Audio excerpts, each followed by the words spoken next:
Hi ಎಲ್ಲರಿಗೂ ನಮಸ್ತೆ, welcome to ಸರಿತಾಸ್ kitchen.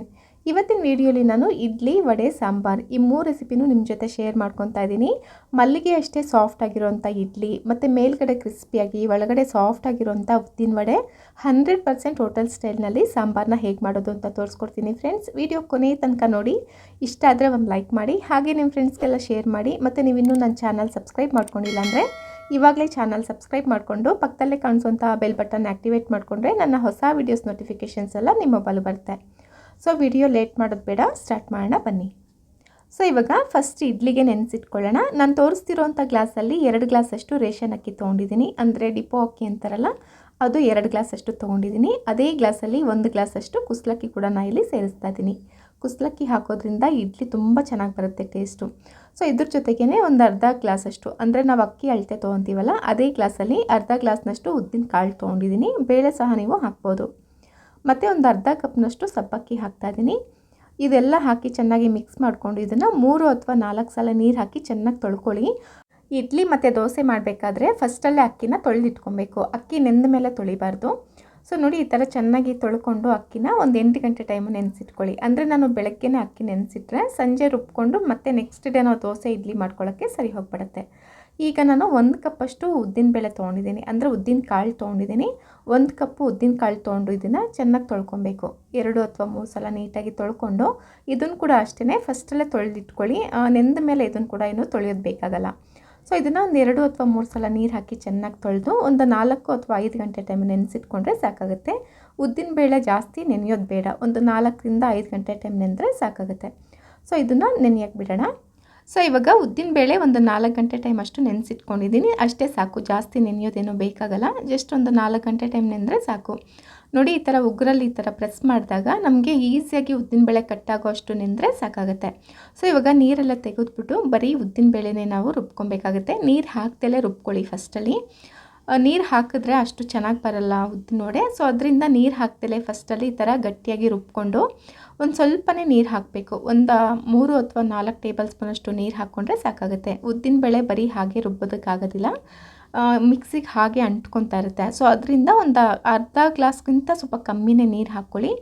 ಈ ಥರ ಸ್ವಲ್ಪ ನೀರು ಹಾಕಿ ಇದನ್ನು ಈ ಥರ ಸಾಫ್ಟಾಗಿ ರುಬ್ಕೊಬೇಕು. ಆದಷ್ಟು ಸಾಫ್ಟಾಗಿ ಇದನ್ನು ಈ ಥರ ಆಫ್ ಆ್ಯಂಡ್ ಆನ್ ಮಾಡಿ ರುಬ್ಕೊಳ್ಳಿ. ತುಂಬ ಸಾಫ್ಟಾಗಿ ರುಬ್ಕೊಂಡ್ರೆ ನಮಗೆ ಉದ್ದಿನ ವಡೆ ತುಂಬ ಫ್ಲಫಿಯಾಗಿ ಚೆನ್ನಾಗಿ ಬರುತ್ತೆ. ಸೊ ನೋಡ್ತಿರ್ಬೋದು ನೀವು ಇದೆಷ್ಟು ಸಾಫ್ಟಾಗಿ ರುಬ್ಕೊಂಡಿದ್ದೀನಿ ಅಂತ. ನೋಡಿ, ಈ ಥರ ರುಬ್ಕೊಬೇಕಾಗುತ್ತೆ. ಈ ಥರ ರುಬ್ಕೊಂಡು ಒಂದು ಬೌಲ್ಗೆ ತೆಗೆದಿಟ್ಕೊಳ್ಳೋಣ. ಮತ್ತು ಉದ್ದಿನಬೇಳೆ ರುಬ್ಬಬೇಕಾದ್ರೆ ನೀರೇನಾದರೂ ಜಾಸ್ತಿ ಆಗಿ ಬ್ಯಾಟರ್ ತೆಳುವಾಯಿತು ಅಂದರೆ ಏನೂ ತೊಂದರೆ ಇಲ್ಲ. ಒಂದು 4 ಅಥವಾ 5 ಗಂಟೆ ಟೈಮ್ ಈ ಬ್ಯಾಟರ್ನ ಫ್ರಿಜ್ಜಲ್ಲಿಟ್ಟು ಆಮೇಲೆ ತೆಗೆದು ಮಾಡಿ. ಬ್ಯಾಟರ್ ಸ್ವಲ್ಪ ತಿಕ್ಕಾಗುತ್ತೆ. ಸೊ ಇವಾಗ ನಾವು ಅಕ್ಕಿ ನೆನೆಸಿಟ್ಕೊಂಡಿದ್ವಲ್ಲ, ಇದನ್ನು 8 ಗಂಟೆ ಟೈಮ್ ನೆನೆಸಿಟ್ಕೊಂಡಿದ್ದೀನಿ. ನಾನು ಕುಸ್ಲಕ್ಕಿ ಕೂಡ ಹಾಕಿರೋದ್ರಿಂದ ಇದು ನೆನೆಯೋದಕ್ಕೆ ಸ್ವಲ್ಪ ಟೈಮ್ ಜಾಸ್ತಿನೇ ತೊಗೊಳುತ್ತೆ. ಸೊ ಅಕ್ಕಿ ಕೂಡ ಚೆನ್ನಾಗಿ ನೆಂದ ಮೇಲೆ ಇದನ್ನು ಕೂಡ ರುಬ್ಕೊಂಡಿದ್ದೀನಿ. ಇಡ್ಲಿ ಮಾಡ್ತಿರೋದ್ರಿಂದ ನಾನು ಇದನ್ನು ಸ್ವಲ್ಪ ತರ್ತರಿಯಾಗಿ ರುಬ್ಕೊಂಡಿದ್ದೀನಿ, ಅಂದರೆ ಸ್ವಲ್ಪ ರವೆ ರವೆ ಥರ ಇರಬೇಕು. ಈ ಥರ ರುಬ್ಕೊಂಡು ಬ್ಯಾಟರ್ನ ಒಂದು 8 ಗಂಟೆ ಟೈಮ್ ನಾವು ಫರ್ಮೆಂಟ್ ಆಗೋಕ್ಕೆ ಬಿಡೋಣ. ನೈಟ್ ನಾನು ರುಬ್ಬಿಟ್ಕೊಂಡಿದ್ದೀನಿ, ಬೆಳಗ್ಗೆ ತನಕ ಇದು ಚೆನ್ನಾಗಿ ಹುಳಿ ಬಂದಿರುತ್ತೆ. ಸೊ ಇವಾಗ ಇಡ್ಲಿ ಜೊತೆಗೆ ಸಾಂಬಾರು ಹೇಗೆ ಮಾಡೋದು ಅಂತ ನೋಡೋಣ. ನಾನಿಲ್ಲಿ ಅರ್ಧ ಕಪ್ಪಷ್ಟು ತೊಗರಿಬೇಳೆ, 1/4 ಕಪ್ಪಷ್ಟು ಹೆಸರುಬೇಳೆ ತೊಗೊಂಡಿದ್ದೀನಿ. ಅಂದರೆ ನಿಮ್ಮ ಮನೇಲಿ ನೋಡಿ ನಿಮಗೆ ಎಷ್ಟು ಸಾಂಬಾರು ಬೇಕಾಗುತ್ತೆ, ಎಷ್ಟು ಜನ ಇದ್ದಾರೆ ನೋಡಿಕೊಂಡು ನೀವು ಇದನ್ನು ಮಾಡ್ಕೊಬೇಕಾಗುತ್ತೆ.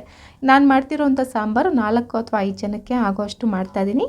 ಸೊ ಈ ಬೇಳೆನ ಚೆನ್ನಾಗಿ ತೊಳ್ಕೊಂಡು ಇದನ್ನು ಕುಕ್ಕರ್ಗೆ ಹಾಕ್ಕೊಳ್ಳೋಣ. ಈ ಬೇಳೆ ಹಾಕಿದ್ಮೇಲೆ ಈ ಬೇಳೆ ಮುಳುಗೋ ಅಷ್ಟು ನೀರನ್ನ ಹಾಕ್ಕೊಳ್ಳಿ. ಮತ್ತು ಒಂದು 2 ಟೊಮೊಟೊ, ಸ್ವಲ್ಪ ಕರ್ಬೇವಿನ ಸೊಪ್ಪು, ಒಂದು ಸ್ವಲ್ಪ ಕಲ್ಲುಪ್ಪನ್ನ ಕೂಡ ನಾನು ಇಲ್ಲಿ ಸೇರಿಸ್ತಾ ಇದ್ದೀನಿ. ಮತ್ತು ಬೇಳೆ ಚೆನ್ನಾಗಿ ಬೇಯಲಿಕ್ಕೆ ಅಂತ ಒಂದು ಸ್ವಲ್ಪ ಎಣ್ಣೆ ಹಾಕ್ತಾಯಿದ್ದೀನಿ. ಮತ್ತು ಒಂದು ಸ್ವಲ್ಪ ಅರಿಶಿನ ಕೂಡ ನಾನು ಇಲ್ಲಿ ಸೇರಿಸ್ತಾ ಇದ್ದೀನಿ. ಇದಿಷ್ಟು ಹಾಕಿದ್ಮೇಲೆ ಇದನ್ನು ಮಿಕ್ಸ್ ಮಾಡಿಕೊಂಡು 3 ವಿಸಿಲ್ನ ಕೂಗಿಸ್ಕೊಳ್ಳಿ. ಬೇಳೆ ಸಾಫ್ಟಾಗಿ ಬೇಯಬೇಕು. ಸೊ ಅದರಿಂದ ಒಂದು 3 ವಿಸಿಲ್ನ ಇದನ್ನು ಕೂಗಿಸ್ಕೊಬೇಕಾಗತ್ತೆ. ಸೊ ಇವಾಗ ಬೇಳೆ ಮತ್ತು ಟೊಮೊಟೊ 2 ಸಾಫ್ಟಾಗಿ ಬೆಂದಿದೆ ಅಲ್ವಾ, ಇದನ್ನು ಮ್ಯಾಶರ್ ತೊಗೊಂಡು ಚೆನ್ನಾಗಿ ಮ್ಯಾಶ್ ಮಾಡ್ಕೊಳ್ಳಿ. ಬೇಳೆ ನುಣ್ಣಗಾಗಬೇಕು, ಅಲ್ಲಿ ತನಕ ಇದನ್ನು ಈ ಥರ ಬಿಸಿಲೇ ಮ್ಯಾಶ್ ಮಾಡ್ಕೊಳ್ಳಿ. ತಣ್ಣಗಾದರೆ ಇದು ಸಾಫ್ಟ್ ಆಗೋದಿಲ್ಲ. ಸೊ ಈ ಥರ ಮ್ಯಾಶ್ ಮಾಡ್ಕೊಂಡು ಇದನ್ನು ಪಕ್ಕಕ್ಕೆ ಇಟ್ಕೊಳ್ಳಿ. ಇವಾಗ ಸ್ಟವ್ ಆನ್ ಮಾಡಿಕೊಂಡು ಅದೇ ಕುಕ್ಕರ್ಗೆ 1 ಟೇಬಲ್ ಸ್ಪೂನಷ್ಟು ಎಣ್ಣೆ ಮತ್ತು ಒಗ್ಗರಣೆಗೆ ಸಾಸಿವೆ, ಜೀರಿಗೆ, ಮೆಣಸು, ಮೆಂತ್ಯ ಇದಿಷ್ಟನ್ನು ಒಂದು ಅರ್ಧ ಟೇಬಲ್ ಸ್ಪೂನಷ್ಟು ತೊಗೋಬೇಕು.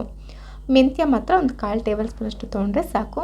ಸೊ ಸಾಸಿವೆ ಸಿಡಿಯೋ ತನಕ ಇದನ್ನು ಚೆನ್ನಾಗಿ ಈ ಥರ ಫ್ರೈ ಮಾಡಿಕೊಂಡು ಇದಕ್ಕೆ ಒಂದು ಸ್ವಲ್ಪ ಒಣಮೆಣಸಿನ್ಕಾಯಿ, ಬ್ಯಾಡಗಿ ಮೆಣಸಿನ್ಕಾಯಿ, ಒಂದು ಸ್ವಲ್ಪ ಕರ್ಬೇವಿನ ಸೊಪ್ಪನ್ನ ಕೂಡ ಹಾಕಿ ಇದನ್ನು ಕೂಡ ಹುರಿಬೇಕು.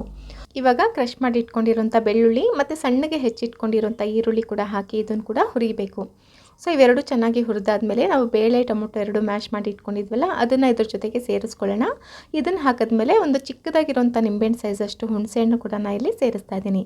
ಈ ಥರ ಹುಣಸೆಹಣ್ಣು ರಸ ಹಾಕಿದ್ಮೇಲೆ ನೀರು ನೋಡ್ಕೊಳ್ಳಿ, ನಮಗೆ ಸಾಂಬಾರು ಹದ ಯಾವ ಥರ ಬೇಕಾಗುತ್ತೆ ನೋಡಿಕೊಂಡು ನಾವಿಲ್ಲಿ ನೀರನ್ನ ಆ್ಯಡ್ ಮಾಡ್ಕೊಬೇಕು. ಸೊ ನೋಡಿ ನಮಗೆ ಇಡ್ಲಿ ಜೊತೆಗೆ ಸಾಂಬಾರು ಅಂದರೆ ಹೀಗೆ ಇರಬೇಕು.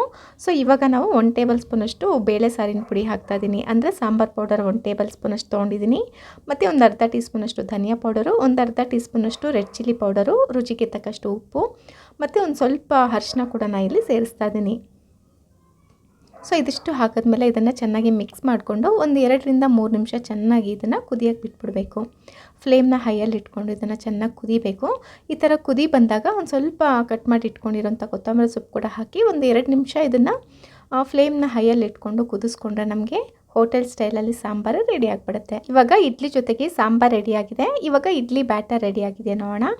ಸೊ ನೋಡ್ತಿರ್ಬೋದು ಇಡ್ಲಿ ಹಿಟ್ಟು ನಮಗೆ ಎಷ್ಟು ಚೆನ್ನಾಗಿ ರೆಡಿಯಾಗಿದೆ ಅಂತ. ಇದು ಚೆನ್ನಾಗಿ ಫರ್ಮೆಂಟ್ ಆಗಿದೆ. ನಾನು ನೈಟ್ ರುಬ್ಬಿಟ್ಕೊಂಡು ಬೆಳಗ್ಗೆ ತನಕ ಇದು ಚೆನ್ನಾಗಿ ಹುಡಿ ಬಂದಿದೆ. ಒಂದು 8 ಗಂಟೆ ಟೈಮ್ ಇದನ್ನು ಫರ್ಮೆಂಟ್ ಆಗೋಕ್ಕೆ ಬಿಟ್ಟಿದೆ. ಸೊ ನೋಡ್ತಿರ್ಬೋದು ನಿಮಗೆ ಎಷ್ಟು ಪರ್ಫೆಕ್ಟಾಗಿ ನಮಗೆ ಇದು ಫರ್ಮೆಂಟ್ ಆಗಿದೆ ಅಂತ. ಇವಾಗ ಬೇಕಾಗಿರೋಷ್ಟು ಹಿಟ್ಟನ್ನ ಒಂದು ಪಾತ್ರೆಗೆ ತೊಗೊಳ್ಳೋಣ. ಉಳಿದಿರೋಂಥ ಹಿಟ್ಟು ನೀವು ಫ್ರಿಜ್ಜಲ್ಲಿ ಒಂದು ವಾರ ಸ್ಟೋರ್ ಮಾಡಿ ಇಟ್ಕೊಬೋದು. ಮತ್ತು ರುಚಿಗೆ ತಕ್ಕಷ್ಟು ಉಪ್ಪು ಹಾಕಿ, ಉಪ್ಪು ಹಾಕಿದ್ಮೇಲೆ ಅದ್ರ ಮೇಲೆ ಒಂದು ಸ್ವಲ್ಪ ನೀರನ್ನ ಹಾಕ್ಕೊಳ್ಳಿ. ಉಪ್ಪು ಕರಗೋದಕ್ಕೆ ಅಂತ ಒಂದು ಸ್ವಲ್ಪ ನೀರನ್ನ ಹಾಕ್ಕೊಂಡು ಚೆನ್ನಾಗಿ ಮಿಕ್ಸ್ ಮಾಡ್ಕೊಬೇಕು. ನೀರನ್ನ ಜಾಸ್ತಿ ಹಾಕಬಾರ್ದು, ಒಂದು ಸ್ವಲ್ಪ ನೀರನ್ನ ಹಾಕ್ಕೊಂಡ್ರೆ ಸಾಕು. ಇವಾಗ ಇಡ್ಲಿ ಪ್ಲೇಟ್ಸ್ಗೆ ಒಂದು ತುಪ್ಪ ಆಗಲಿ ಸ್ವಲ್ಪ ಎಣ್ಣೆ ಆಗಲಿ ಹಚ್ಚಿ ಇದನ್ನು ಫಿಲ್ ಮಾಡ್ಕೊಬೇಕಾಗತ್ತೆ.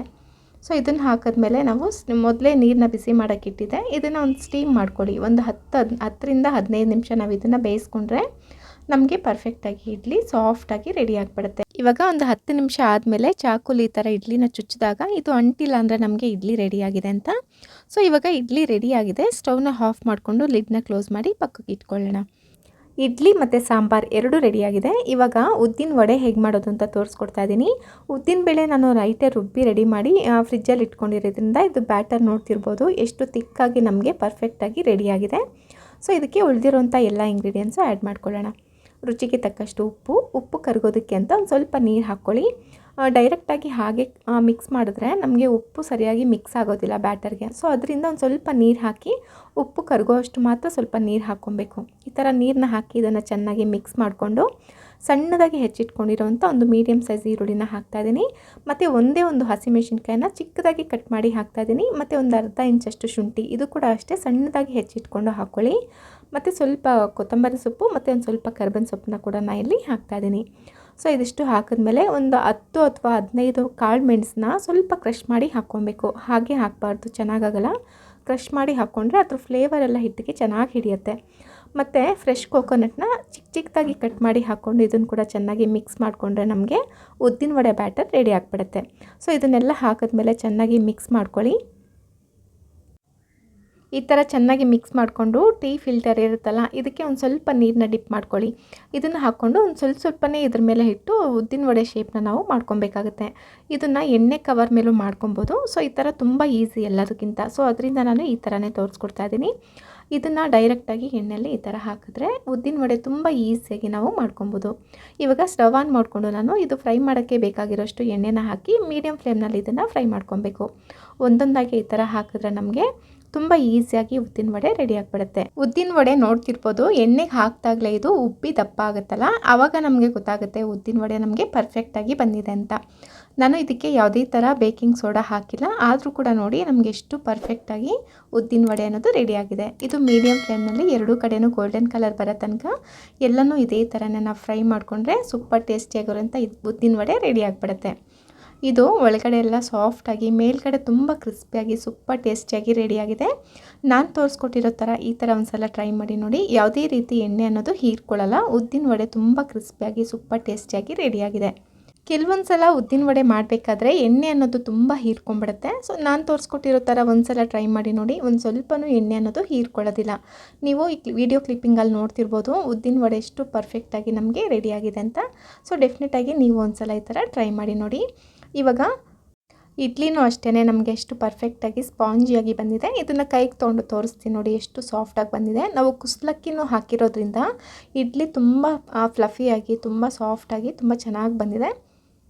ಸೊ ನೋಡ್ತಿರ್ಬೋದು ಸೊ ನೋಡಿದ್ರಲ್ಲ, ಪರ್ಫೆಕ್ಟಾಗಿ ನಮಗೆ ಇಡ್ಲಿ ಸಹ ರೆಡಿಯಾಗಿದೆ. ಇದ್ರ ಜೊತೆಗೆ 100% ಹೋಟೆಲ್ ಸ್ಟೈಲಲ್ಲಿ ಸಾಂಬಾರು ಅನ್ನೋದು ರೆಡಿ ಆಯಿತು. ಈ ಇಡ್ಲಿ, ವಡೆ, ಸಾಂಬಾರು ಈ 3 ರೆಸಿಪಿ ನಿಮ್ಗೆ ಇಷ್ಟ ಆಗಿದೆ ಅಂದ್ಕೊತೀನಿ ಫ್ರೆಂಡ್ಸ್. ಇಷ್ಟ ಆಗಿದ್ರೆ ಒಂದು ಲೈಕ್ ಮಾಡಿ, ಹಾಗೆ ನಿಮ್ಮ ಫ್ರೆಂಡ್ಸು ರಿಲೇಟಿವ್ಸ್ಗೆಲ್ಲ ಶೇರ್ ಮಾಡಿ. ಮತ್ತಷ್ಟು ಈಸಿ ರೆಸಿಪೀಸ್ಗೆ ಸರಿತಾಸ್ ಕಿಚನ್ನ ಸಬ್ಸ್ಕ್ರೈಬ್ ಮಾಡಿಕೊಂಡು ಪಕ್ಕದಲ್ಲೇ ಕಾಣಿಸೋಂಥ ಬೆಲ್ ಬಟನ್ನ ಆ್ಯಕ್ಟಿವೇಟ್ ಮಾಡ್ಕೊಳ್ಳಿ. Thank you.